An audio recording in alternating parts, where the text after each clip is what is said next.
dia. Eu tinha um professor no seminário, que ele dizia que uma das coisas mais belas, né, chegar no domingo e ver o povo de Deus se reunindo, né? Ele achava algo muito interessante as pessoas saírem de casa para se reunir em um lugar para ouvir a palavra de Deus. E ele sabia que não era por ele, né, que ele era o pastor, mas era pela palavra do Senhor. E se ele morasse no Rio Grande do Sul, ele ia dizer que não era um povo simplesmente bonito, mas era um povo louco também. Que sair de manhã cedo, né? Quando as pessoas estão dormindo, quentinho nos seus cobertores, para estarmos reunidos, para ouvir uma pessoa falar, como eles iam. Eles se unem só para ouvir uma pessoa falar, né? Isso é muito bonito. Mas essa pessoa que está falando é o pregador, não é o mensageiro, mas é o dono da mensagem, né? É o Senhor Deus. Que essa palavra de hoje possa tocar o seu coração, possa realmente trazer arrependimento de pecado, intimidade com o Senhor. E se você ainda não conhece Jesus, que hoje você possa conhecer esse nosso maravilhoso Senhor. Ele é o Deus de nossas vidas, Ele é o nosso Criador, Ele é o nosso Redentor, e é para Ele que nós vivemos. Vamos ler então de novo Gálatas 5, verso 13 ao 18. Nunca é demais lermos mais uma vez. Hoje nós vamos ver o sermão, pregação livres no Espírito, escravos pelo amor. Estamos aí na série de pregações positivas em Gálatas. O livro que foi escrito para falar do verdadeiro evangelho e livrar a igreja de qualquer heresia que queira acrescentar qualquer coisa àquilo que é a graça de Deus. Não existem obras da lei, não existe mérito humano, tudo é pela graça e a obra da cruz é suficiente para nos salvar. Gálatas está respondendo a pergunta mais importante que o ser humano pode fazer. O que eu posso fazer ou o que eu devo fazer para ser salvo? E a resposta de Paulo, como nós temos visto, é: apenas creia. Creia que Jesus morreu por você. Creia que o sacrifício dele é suficiente para te lavar de qualquer pecado. Vamos ler então Gálatas 5, do 13 a 18. Você pode abrir sua Bíblia, nos acompanhar.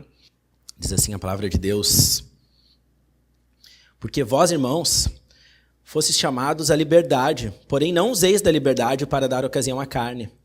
Sede antes servos uns dos outros pelo amor, porque toda a lei se cumpre em um só preceito, a saber, amarás o teu próximo como a ti mesmo. Se vós, porém, vos mordeis e devorais uns aos outros, vede que não sejais mutuamente destruídos. Digo, porém, andai no Espírito, e jamais satisfareis a concupiscência da carne. Porque a carne milita contra o Espírito, e o Espírito contra a carne, porque são opostos entre si, para que não façais o que porventura seja do vosso querer. Mas se sois guiados pelo Espírito, não estáis sob a lei. Vamos orar. Senhor Deus, obrigado pela Tua palavra. Deus, obrigado porque ela fala conosco, porque ela vem de encontro, Senhor, à nossa maior necessidade, que é a salvação do pecado. Por favor, Senhor, nos tira de todo o jugo da escravidão, Pai. Nos tira, Senhor, de tudo aquilo que o pecado colocou sobre as nossas vidas e nos faz crescer em Ti, Pai. Edifica a Tua igreja hoje. Glorifica o Teu nome. Fala conosco. Em nome de Jesus. Amém. Amém. Livres no Espírito, escravos pelo amor. Liberdade. Não importa a filosofia, a ideologia ou o pensamento que as pessoas defendam. Hoje todo mundo entende que a liberdade é algo importante. E todos defendem de uma maneira ou de outra a liberdade. Porém, a pergunta correta a fazer é: qual liberdade? E liberdade para quê? Ou ainda, qual o status da liberdade? A liberdade como um meio para a virtude ou a liberdade como um fim apenas para justificar os nossos desejos? O mundo hoje vai dizer que a liberdade é um fim em si mesmo. E as pessoas usam a liberdade para justificar aquilo que elas querem. Eles vão dizer: o homem pode se relacionar com o homem, a mulher com mulher, e ninguém tem nada a ver com isso porque eles são livres. Eles vão dizer que a criança ou o feto na barriga de uma mulher são apenas células, um conjunto de células. E ninguém pode dizer para a mulher se ela pode abortar ou não. Porque meu corpo, dizem elas, as minhas regras. Alguns vão dizer que as drogas devem ser liberadas porque eles são pessoas livres e usam o que quiserem. Essa é a liberdade do mundo. A liberdade do mundo quer colocar a liberdade como um fim. Um fim em si mesmo. Para o quê? Para justamente dizer, eu posso fazer o que eu quero porque eu tenho liberdade. Então a liberdade se torna um instrumento para aquilo que eles querem fazer, e não um instrumento para a virtude. Porém, Gálatas é a carta da liberdade. Mas a liberdade cristã é diferente. A liberdade cristã é uma liberdade que nos leva para a virtude. Ela é um meio. Ela não se encerra em si mesma. Paulo está demonstrando aos crentes da Galácia que o verdadeiro evangelho produz liberdade. Jesus falou, todo aquele que comete pecado é escravo do pecado. Mas conhecereis a verdade e a verdade os libertará. E ele está falando aqui nesse texto de Gálatas que nós lemos, é que a verdadeira liberdade, ela nos leva para uma virtude que se chama amor. O amor é o fim da liberdade. Veja, há um caminho diferente aí. Há um caminho diferente. E essa liberdade, ela nos livra dos nossos próprios desejos. Porque quando nós somos presos aos nossos desejos, nós somos, na verdade, escravos deles. Nós não somos livres para escolher. Nós estamos presos, somos escravos de nós mesmos, da nossa carne. Mas Paulo está dizendo que libertos pela fé no Espírito, aí nós somos escravos pelo amor. E essa é a verdadeira liberdade. A liberdade cristã é a liberdade que leva ao amor e nos livra da nossa própria carne. Assim, a partir do texto lido, nós vamos ver 4 coisas hoje. Primeiro, a liberdade é para servir ao próximo e não para servir aos nossos próprios desejos. Segundo, a lei da liberdade é o amor. Terceiro, pelo Espírito, nós somos livres dos nossos desejos da carne. E quarto, pelo Espírito somos livres da condenação da lei para nos tornarmos amigos da lei. Vamos começar então pelo primeiro ponto. A liberdade é para servir ao próximo e não para servir aos nossos próprios desejos. Gálatas 5,13, como nós lemos no primeiro versículo. Portanto, vós, irmãos, fostes chamados à liberdade, porém não useis da liberdade para dar ocasião à carne. Sede antes servos uns dos outros pelo amor. Esse capítulo 5 todo, Paulo está discorrendo sobre a liberdade cristã, a liberdade que nós temos em Cristo. E o primeiro versículo desse capítulo vai dizer, olha, pela liberdade, ou para a liberdade foi que Cristo nos libertou. Permanecei, pois, firmes e não vos submeteis de novo a julgo da escravidão. Então, Paulo está dizendo, olha, vocês querem impor as obras da lei como um requisito de salvação, vocês estão voltando ao jogo da escravidão. Mas vocês foram libertos para a liberdade que Cristo vos chamou, não para serem escravos da lei. Agora, alguns poderiam entender, bom, se nós não somos mais escravos da lei, então quer dizer que nós podemos fazer o que quisermos? Será que é isso que Paulo está dizendo?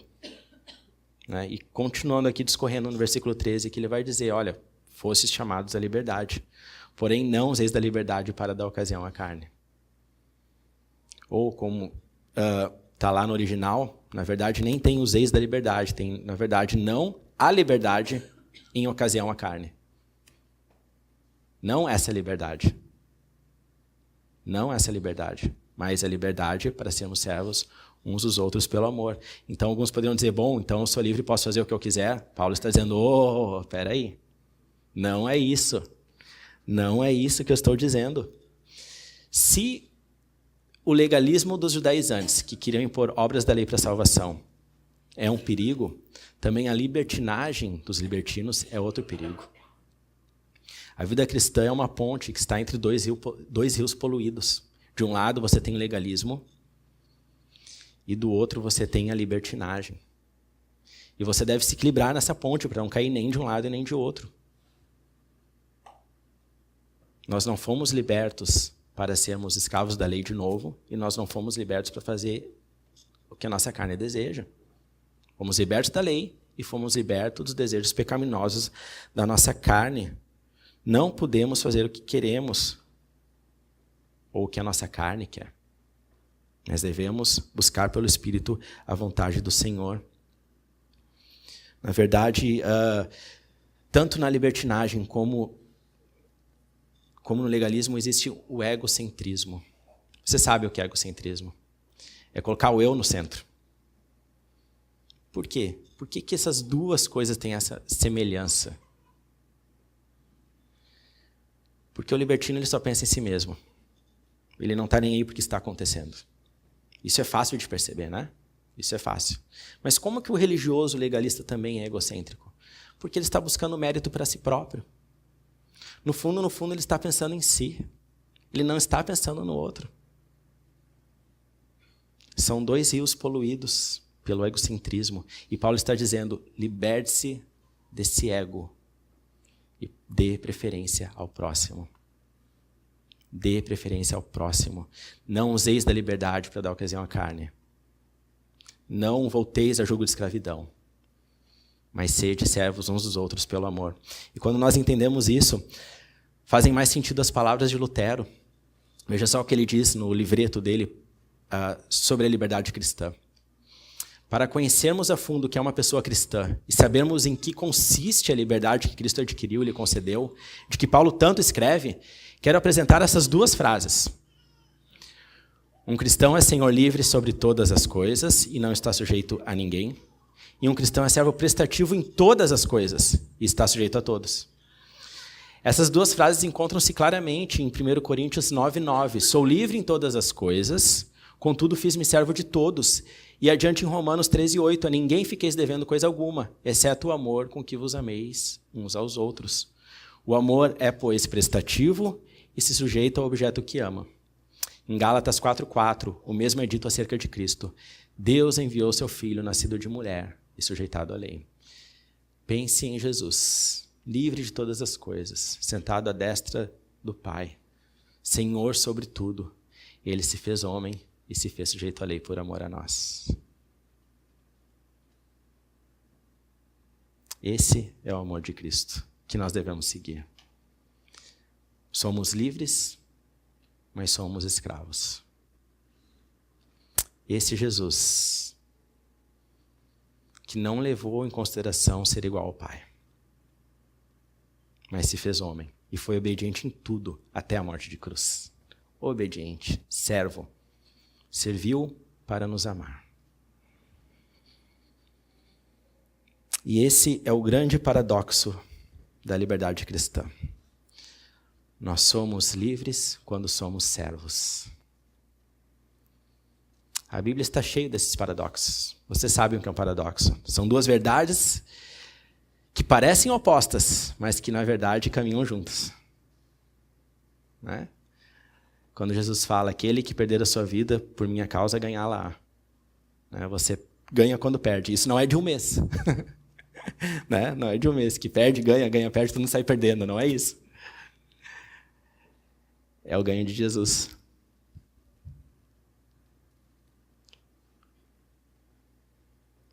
Outro paradoxo que nós podemos pensar no cristianismo, a soberania de Deus e a responsabilidade humana. Como pode acontecer isso? Deus é 100% soberano e o ser humano é 100% responsável.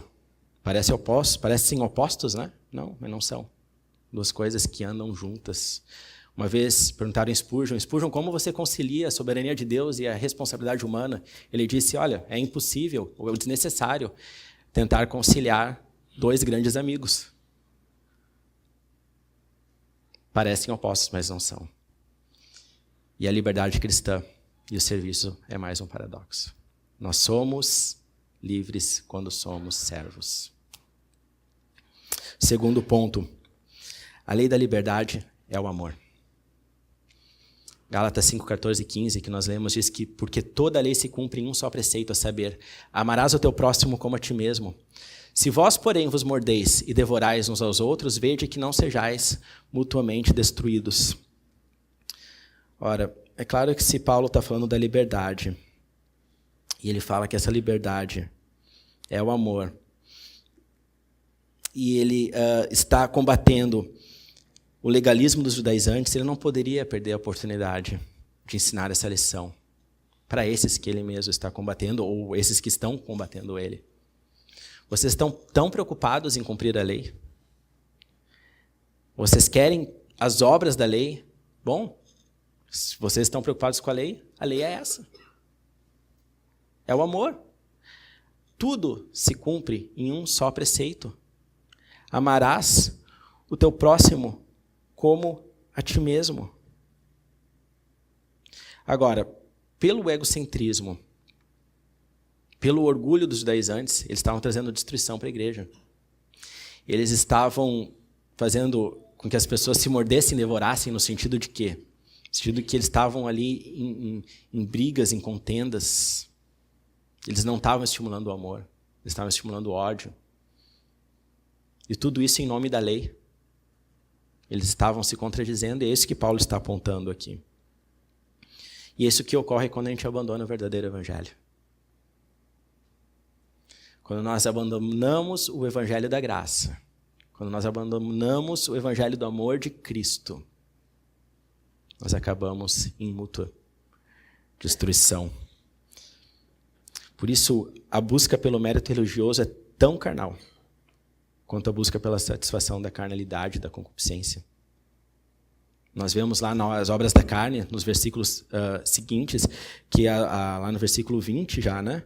19 e 20, as obras da carne são o quê? Prostituição, impureza, lascívia, idolatria, feitiçaria, inimizade, ciúmes, iras, discórdia, dissensões, facções. Pura carnalidade. Os judaizantes estavam provocando essas brigas, discussões, essas iras, baseados na lei, que eles achavam que estavam cumprindo. E Paulo demonstra para eles: vocês estão errados. Vocês querem cumprir a lei e estão descumprindo, com o zelo legalista e fariseu de vocês. Inclusive, Jesus, quando foi experimentado por um fariseu, certa vez, que lhe perguntou qual é o grande mandamento, Jesus mesmo respondeu: amarás o Senhor teu Deus de todo o teu coração, de toda a tua alma, de todo o entendimento. Esse é o primeiro grande mandamento. O segundo, semelhante a este, é: amarás o teu próximo como a ti mesmo. Desses dois mandamentos dependem toda a lei e os profetas. Pense bem. Apenas os 10 mandamentos como exemplo. Se você ama a Deus, você adorará Ele de todo o seu coração. Você não fará esculturas e imagens para adorar e se prostrar diante delas. Se você ama a Deus, você vai guardar um dia para o descanso, para ouvir a palavra dEle. Se você ama a Deus, você vai honrar o seu Pai, porque Deus é a primeira autoridade na sua vida como autor e criador. E aí você vai honrar também os seus pais deste mundo.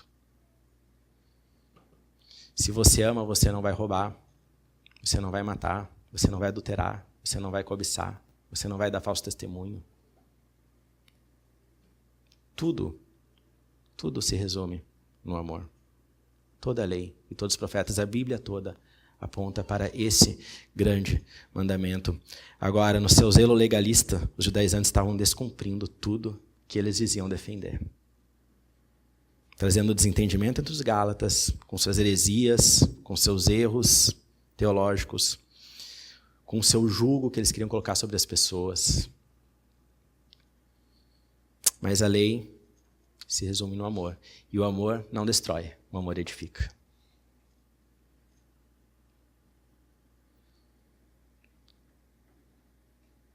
Coríntios 8:1 vai dizer que o saber ensoberbece, mas o amor edifica. Efésios 4:16 diz que todo o corpo bem ajustado e consolidado pelo auxílio de toda a junta, segundo a justa cooperação de cada parte, efetua o seu próprio aumento para a edificação de si mesmo em amor. E o que eles estavam querendo fazer ali? Com o legalismo eles estavam querendo construir, estavam destruindo. Mas a edificação do corpo de Cristo é feita em cooperação e em amor. Qualquer coisa que nós fizermos sem amor torna-se inútil. Qualquer coisa.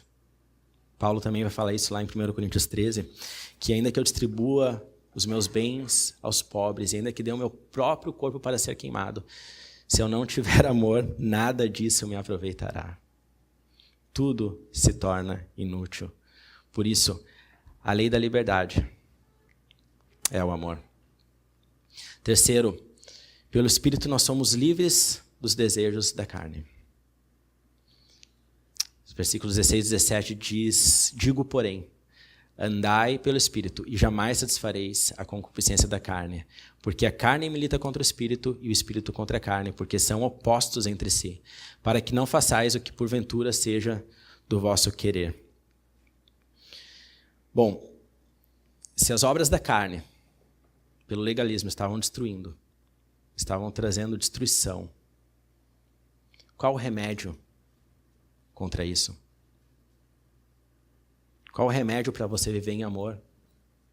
Paulo entrega aqui: andais pelo Espírito. Só se vence um vício com uma virtude. O vício são nossas obras da carne. A virtude é o fruto do Espírito. Por isso Paulo afirmou: andai no Espírito, jamais satisfareis o desejo da carne. Nós precisamos alimentar a nossa alma com as coisas do Espírito. Você já deve ter visto aquela ilustração que você tem 2 lobos dentro de si, né? Qual que vai vencer? Aquele que você alimentar melhor. Andais no Espírito. Andais no Espírito e jamais satisfareis as concupiscências da carne. O que é concupiscência? Concupiscência é o desejo pelas coisas materiais, pelas coisas sensuais, pelas coisas carnais. Existe uma luta. Paulo está apontando para essa luta. Ela é real. A carne milita contra o espírito contra a carne. Elas são opostas entre si. E elas estão em batalha. Ora, os eleitos de Deus certamente têm a vitória final. Nós somos salvos, seremos salvos. Aquele que começou a obra em nós é fiel para completá-la. Porém, cada batalha pontual contra o pecado só vai ter um vencedor: a carne ou o espírito. A pergunta que eu deixo para você hoje: você tem alimentado o seu espírito? Você tem alimentado o seu espírito pelo Espírito Santo? Você está aqui hoje, já é uma boa evidência que sim. Não deixais de congregar, como é costume de alguns. A Bíblia manda. Mas isso não é suficiente. Você precisa ter tempo a sós com Deus. Você precisa estar em casa em oração. Estar no seu quarto em secreto, recebendo a recompensa do Pai em secreto. Em meditação, leitura da palavra. Eu já falei aqui algumas vezes, para ficar bem na sua mente, é o BOI, Bíblia, Oração e Igreja. Se você quer lembrar o que você deve fazer para estar enchendo, ou estar se enchendo do Espírito, lembra do BOI, Bíblia, Oração e Igreja. Se você falhar em uma dessas coisas, certamente o Espírito Santo vai estar apagado em você. Essas 3 coisas andam juntas, são inseparáveis. Portanto, irmãos, não vos embriaguei com vinho, como diz Paulo, mas enchei-vos do Espírito e sujeitai-vos uns aos outros em amor. Efésios 5, 8 e 9. Não vos embriagueis com vinho, no qual há dissolução, mas enchei-vos do Espírito e sujeitai-vos uns aos outros em amor. Veja, dissolução contra o amor novamente. Não é à toa. Quando você se apaga ou deixa o Espírito apagar em você, todas as obras da carne vão aparecer. E o fruto do Espírito, ou o fruto do Espírito, irá diminuir. Sem o Espírito, nem mesmo o novo homem pode vencer o velho homem. O novo homem sozinho, você é regenerado, você nasceu de novo, amém. Você tem esse desejo de fazer aquilo que é correto. Mas sem o Espírito Santo, você não vai vencer. Paulo colocava essa luta, ele dizia, olha, o bem que eu prefiro, esse não faço, mas o mal que eu não quero, esse faço. Essa é uma luta real de todo crente. Você não está no caminho errado se você está tendo essa luta, se você se sente tentado. Quem não tem essa luta é quem não é nascido de novo. Essas pessoas realmente, elas não sentem nenhuma necessidade de fazer aquilo que o Espírito lhes manda. que elas não têm o Espírito. Mas você nasceu de novo, você tem o Espírito Santo, você sabe que essa luta é real. É real. E é só andando no Espírito que você vai ser capaz de vencer a concupiscência da carne. Só pelo Espírito Santo. Só pelo Espírito Santo. É o novo homem contra o velho homem. É o primeiro Adão, desobediente, caindo em pecado, contra o segundo Adão, Jesus Cristo, da qual nós somos revestidos. Mas é pelo Espírito Santo que nós vencemos. Essa habitação dinâmica do Espírito é um andar, é algo constante. Você clama a Deus. O verdadeiro crente, ele clama, não me deixe cair em tentação. Ele quer ser salvo até o fim. Ele quer perseverar. Hendrickson vai dizer que o que significa, pois, a direção do Espírito? Ele diz, significa santificação.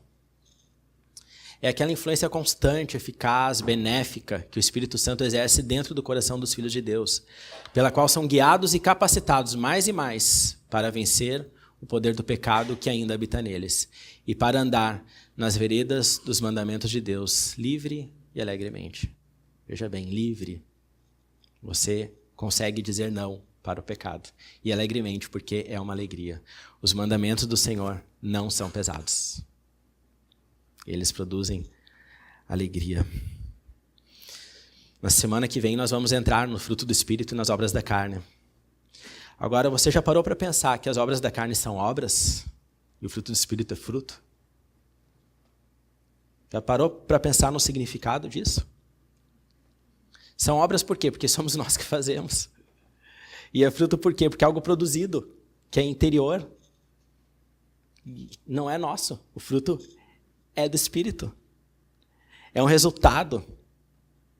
E é um resultado que produz maturação, crescimento. Muitas vezes o crescimento a gente não vê. Né? Às vezes você fica um tempo sem ver uma criança, quando vê ela de novo, né? Aí você leva aquele susto. Nossa, como está grande. Né? Papo de tio esse. É. Mas se você convive com a criança todos os dias, você não percebe que ela está crescendo.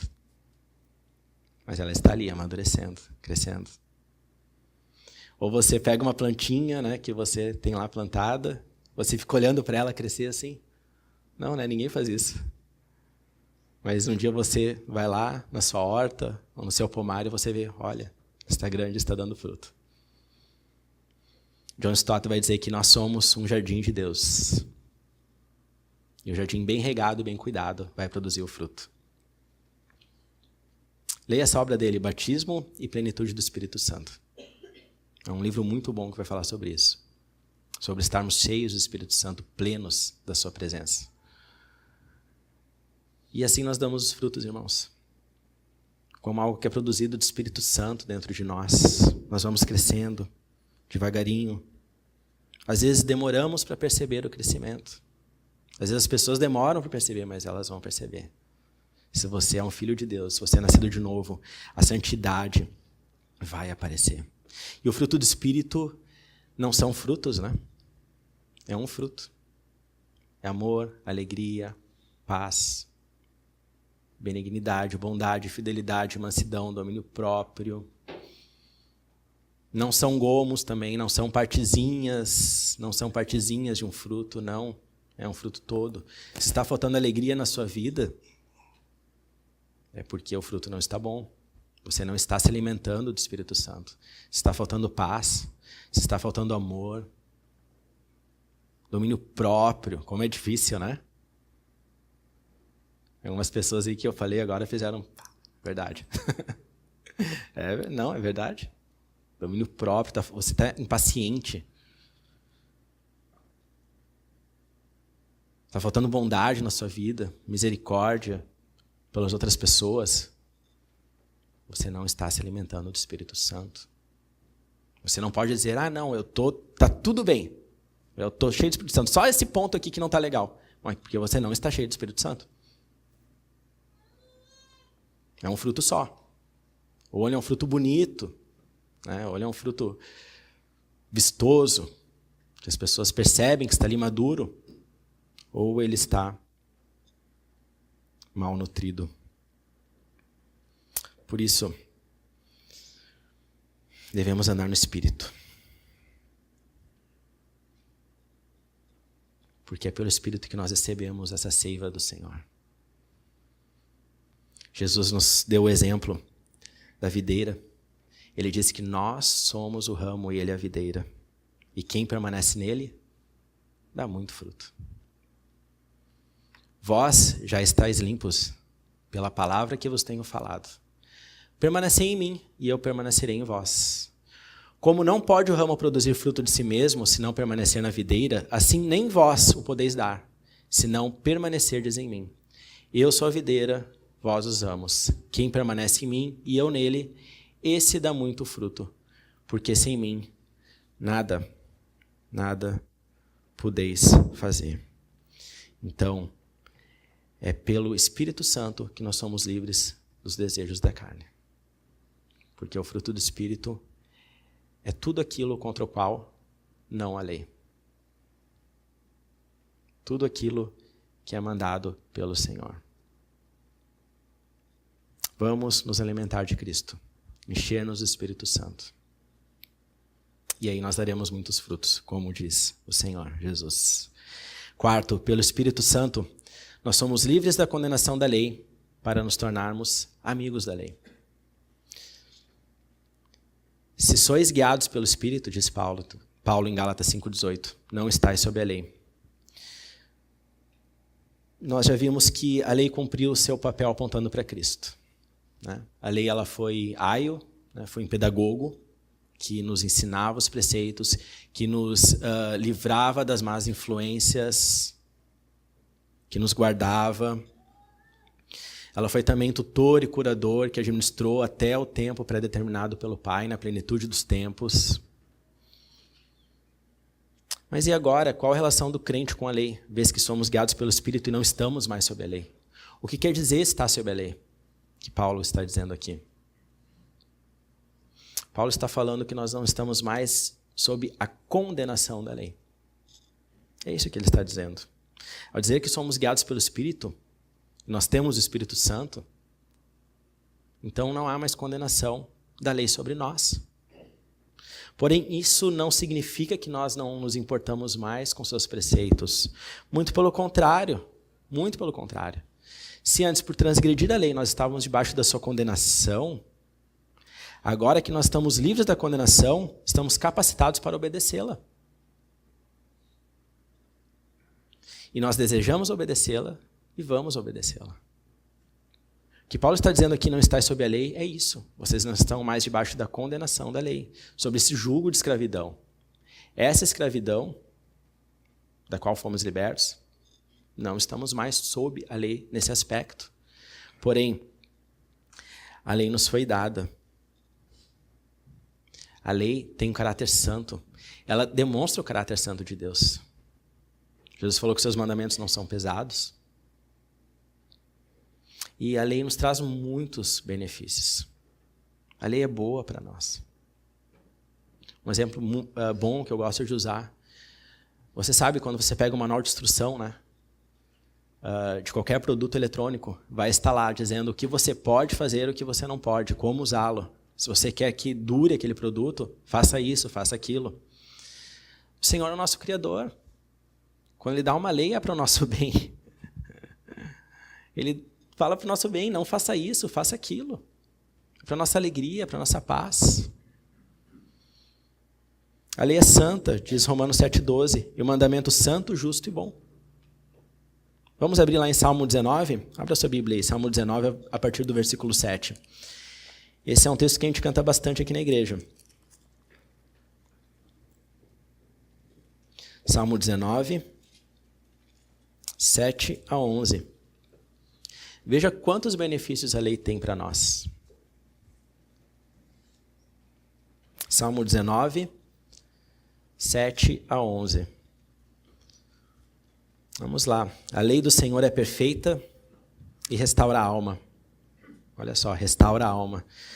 O testemunho do Senhor é fiel e dá sabedoria aos simples. Os preceitos do Senhor são retos e alegram o coração. O mandamento do Senhor é puro e ilumina os olhos. O temor do Senhor é límpido e permanece para sempre. Os juízos do Senhor são verdadeiros e todos igualmente justos. São mais desejáveis do que o ouro, mais do que muito ouro depurado, e são mais doces do que o mel e o destilar dos favos. Além disso, por ele se admoesta o teu servo, em os guardar a grande recompensa. Quantos benefícios há na lei? Quantos benefícios há na lei?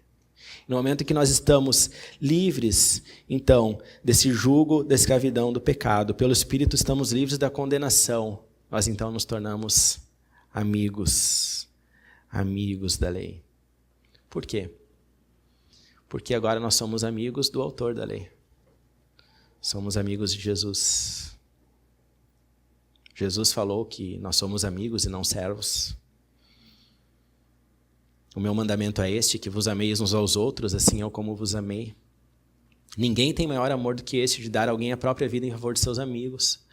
Vós sois meus amigos, se fazei o que eu vos mando. Já não vos chamo servos, porque o servo não sabe o que faz o seu senhor. Mas tenho-vos chamado amigos, porque tudo quanto ouvi de meu Pai, vos tenho dado a conhecer.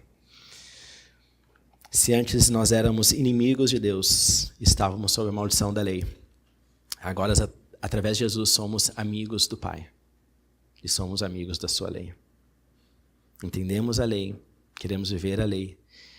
E a lei nos traz todos os benefícios que o Senhor tem para nós.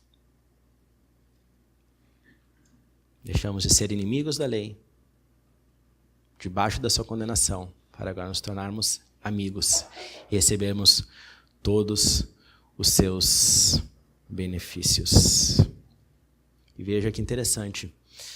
Jesus fala que o meu mandamento é este, que vos ameis uns aos outros, assim como eu vos amei. É tudo o que nós estamos falando. Essa liberdade que nós temos da lei, ou da condenação da lei, nos leva para a liberdade de sermos amigos da lei e fazer aquilo que ele nos manda, que é amar uns aos outros. Somos livres quando somos servos, em amor. Para concluir, apenas uma aplicação, muito rápida.